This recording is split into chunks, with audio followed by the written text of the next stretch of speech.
தமிழக வெற்றி கழகம் ஆட்சிக்கு வந்தால் எல்லோருக்கும் வீடு, வீட்டுக்கு வீடு மோட்டார் சைக்கிள், முடிந்தால் காரும் வாங்கி தருவோம், எல்லோருக்கும் வருமானம் வரும் வழியை ஏற்படுத்தி தருவோம் என காஞ்சிபுரத்தில் நடந்த கூட்டத்தில் நடிகர் விஜய் அவர்கள் பேசியிருக்காரு. அவரது பேச்சை அரசியல் பார்வையாளர்கள் எப்படி பார்க்கிறார்கள் என்பது குறித்து ஜெம் தொலைக்காட்சி வழங்கும் சிறப்பு செய்தி தொகுப்பை தற்பொழுது பார்க்கலாம்.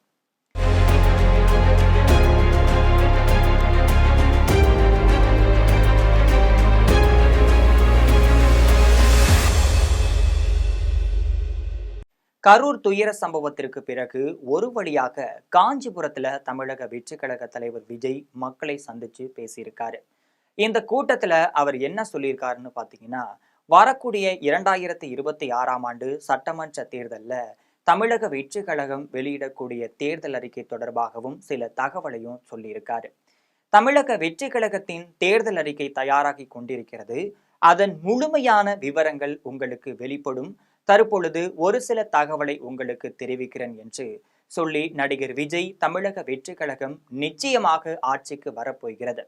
நாங்கள் ஆட்சிக்கு வந்ததும் எல்லோருக்கும் வீடு கட்டி தருவோம், ஒவ்வொரு வீட்டிற்கும் ஒரு மோட்டார் சைக்கிள் வாங்கி கொடுப்போம், வீட்டுக்கு வீடு கார் வாங்கி தரும் அளவுக்கு பொருளாதாரத்தை வளர்த்து காட்டுவோம், எல்லோருக்கும் வருமானம் வரும் வகையில் ஏற்பாடுகளை செய்வோம், வெள்ள பாதிப்பு ஏற்பட்டால் திமுக ஆட்சி போல் நாங்கள் பணத்தை சுருட்ட மாட்டோம், முழுமையான அளவு வெள்ள பாதுகாப்பு ஏற்படுத்தி தரப்படும் என்றெல்லாம் விஜய் அவர்கள் பேசியிருக்காரு.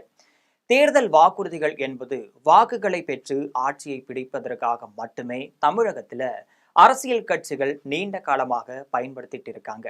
ஏற்கனவே கடந்த தேர்தல்ல அனைத்து பெண்களுக்கும் மாதந்தோறும் 1000 ரூபாய், பெண்கள் இலவசமாக பேருந்துகளில் பயணம் செய்யலாம், அரசு ஊழியர்களுக்கு பழைய ஓய்வூதிய திட்டத்தை திரும்ப பெற்று தருவோம் என்றெல்லாம் வாக்குறுதி கொடுத்து திமுகவினர் ஆட்சியை பிடித்திருக்காங்க.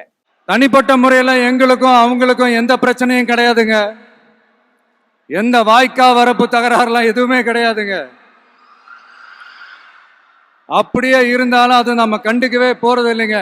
தனிப்பட்ட முறையில அவங்களுக்கு வேணா நம்ம மேல வன்மத்தோட இருக்கலாங்க. ஆனா நாமெல்லாம் அப்படி கிடையவே கிடையாதுங்க. ஆனா உங்களை என்ன நம்ம எல்லாரையும் பொய் சொல்லி நம்ப வச்சு ஓட்டு போட வச்சு ஏமாத்தினாங்கல்ல. ஆனால் நடைமுறையில் அது சாத்தியப்படாமலே இருந்திருக்கு. காரணம் என்னன்னு கேட்டீங்கன்னா, தமிழக அரசிடம் போதுமான நிதி கிடையாது. கடுமையான கடன் சுமையில் தான் தமிழக அரசு இயங்கிக் கொண்டிருக்கிறது. இதன் அடிப்படையில் தான் சில சட்ட திட்டங்களை வகுத்து குறிப்பிட்ட பெண்களுக்கு மட்டுமே 1000 ரூபாய் வழங்கியிருக்காங்க. இப்ப உங்க கட்சியில என்ன நடந்துகிட்டு இருக்குது அதையும் கொஞ்சம் யோசிச்சு பாருங்க, இதையும் கொஞ்சம் யோசிச்சு பாருங்க. அதனால பாப்பா, பவள விழா பாப்பா, நீ பாசாங்கு காட்டாத பாப்பா, நீ நல்லவர்கள் போல் நடிப்பதை பார்த்து நாடே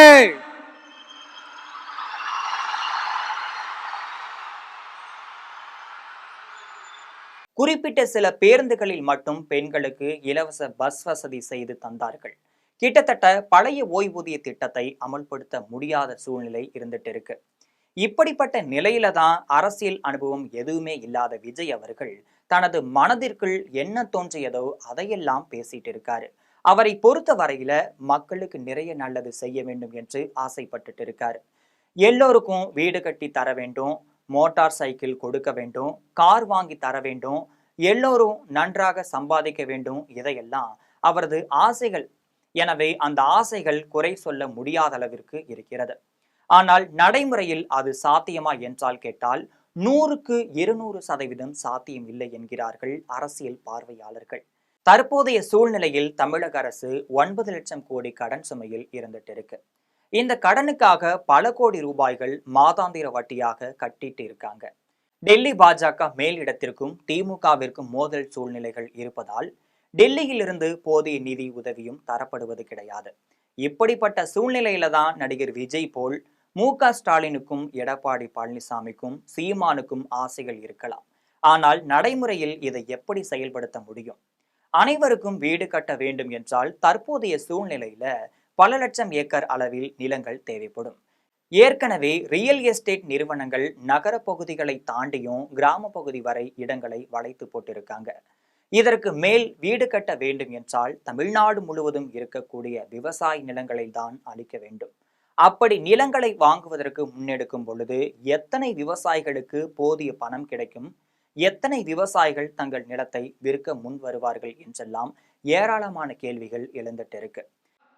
வடகிழக்கு பருவமழை அந்த 500 ரூபாய் கூலிக்கு வேட்டு வச்சிடுச்சு. எப்படி விவசாயிகள் டெல்டா மாவட்டங்கள்ல மழையால பாதிக்கப்பட்டாங்களோ, அவங்கள கண்டுக்காம எப்படி இந்த அரசாங்கம் கைவிட்டுடுச்சோ, அதே மாதிரிதான் நம்ம கைத்தறி நெசவாளர்களும் மழையால பாதிக்கப்பட்டிருக்கிறாங்க. மேலும் கட்டுமான செலவுகள் உச்சத்தை தொட்ட நிலையிலும் கூட சுமாராக ஒரு வீடு கட்ட வேண்டும் என்றால் 10 லட்சம் ரூபாய் வரை தேவைப்படும். தமிழகத்தை பொறுத்த வரையில வீட்டிற்கு வீடு மோட்டார் சைக்கிள் வாங்க வேண்டும் என்றால் சுமார் 1.5 கோடி மோட்டார் சைக்கிள் வாங்க வேண்டும். ஒரு மோட்டார் சைக்கிள் தற்பொழுது 1 லட்சம் ரூபாய் அளவில் இருந்துட்டு இருக்கு. அந்த வகையில தான் மோட்டார் சைக்கிள் வாங்க வேண்டும் என்றால் சுமார் 25,000 கோடி ரூபாய் மேல் செலவிட வேண்டும். அதே போல கார் வாங்க வேண்டும் என்றால் கிட்டத்தட்ட 1 லட்சம் கோடி ரூபாய் பணம் வேண்டும். தற்போதைய சூழ்நிலையில ஒவ்வொரு தமிழனின் தலையிலும் 65,000 ரூபாய் கடன் இருந்துட்டு இருக்கு. இப்படிப்பட்ட சூழ்நிலையில தான் விஜய் சொல்வதெல்லாம் சாத்தியம் இல்லை என்கின்றார்கள் அரசியல்வாதிகள். எல்லாருக்கும் நிரந்தரமான வீடு இருக்கணும். ஒவ்வொரு வீட்டுக்கும் ஒரு மோட்டார் சைக்கிள் வாகனம் உறுதியா இருக்கணும். காரும் தான் லட்சியம். அதுக்கான வசதி வாய்ப்பை உருவாக்குற அளவுக்கு பொருளாதார வளர்ச்சிக்கு வழியை உண்டாக்கணும். ஒவ்வொரு வீட்டில் இருக்கிற ஒவ்வொருத்தரும் மினிமம் டிகிரி படிச்சிருக்கணும்.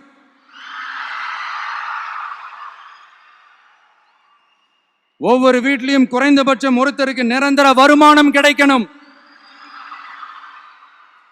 அதுக்கான வேலை வாய்ப்பை உருவாக்கணும். அதுக்கு தகுந்த மாதிரி கல்வியில பாடத்திட்டத்துல சீர்திருத்தம் செய்யணும். கவர்மெண்ட் ஹாஸ்பிட்டல்ஸுக்கு மக்கள் எல்லாரும் பயம் இல்லாம நம்பி போற மாதிரி மாத்தணும். பருவமழை காலத்துல ஏற்படுற வெள்ளத்தால ஊரும் சரி மக்களும் சரி விவசாயமும் சரி பாதிக்கப்படாம இருக்கணும். அதுக்கு 4,000 கோடி திட்டம்னு ஒரு உருட்டுனாங்களே, அந்த மாதிரி எல்லாம் எதுவும் இல்லாம உண்மையான ஒரு பாதுகாப்பு திட்டத்தை உருவாக்கணும். அது மட்டுமல்லாமல் இருசக்கர வாகனங்கள் கார்களின் எண்ணிக்கை பெருகும் பொழுது தமிழ்நாட்டில் மிகப்பெரிய போக்குவரத்து நெரிசல் ஏற்படலாம்.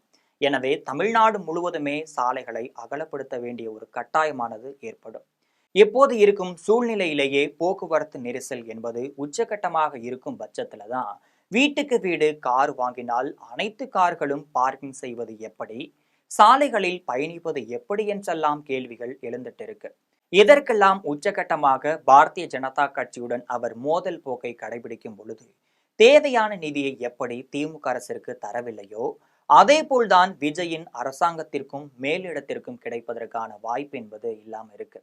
அப்படியானால் எத்தனை வகையில் பொருளாதார வளர்ச்சி ஏற்படுத்த முடியும், எந்த வகையில் பொருளாதார வளர்ச்சி ஏற்படுத்த வேண்டும் என்றாலும் முதலில் முதலீடு செய்ய வேண்டும்.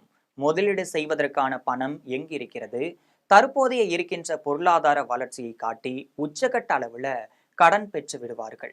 இனிமேல் கடன் பெறுவதற்கும் வாய்ப்பில்லை என்பது முக்கிய செய்தியாகவே பார்க்கப்படுகிறது.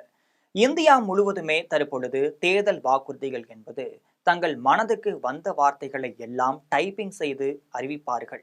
ஒவ்வொருவருக்கும் அரசாங்க வேலை தரப்படும் என்று பீகார் தேர்தலில் வாக்குறுதி கொடுத்திருக்காங்க. உண்மைத்தன்மை இல்லாத இந்த வாக்குறுதிகள் கிராமத்து மக்களை ஏமாற்றலாம். ஆனால் படித்தவர்கள், விவரம் உள்ளவர்கள் இதனை புரிந்து கொள்வார்கள் என்கின்றார்கள் அரசியல் பார்வையாளர்கள். இது போன்ற அரசியல் பின்னணி செய்திகளை அறிந்து கொள்வதற்கு ஜெம் தொலைக்காட்சியுடன் எப்பொழுது இணைப்பில் இருங்கள்.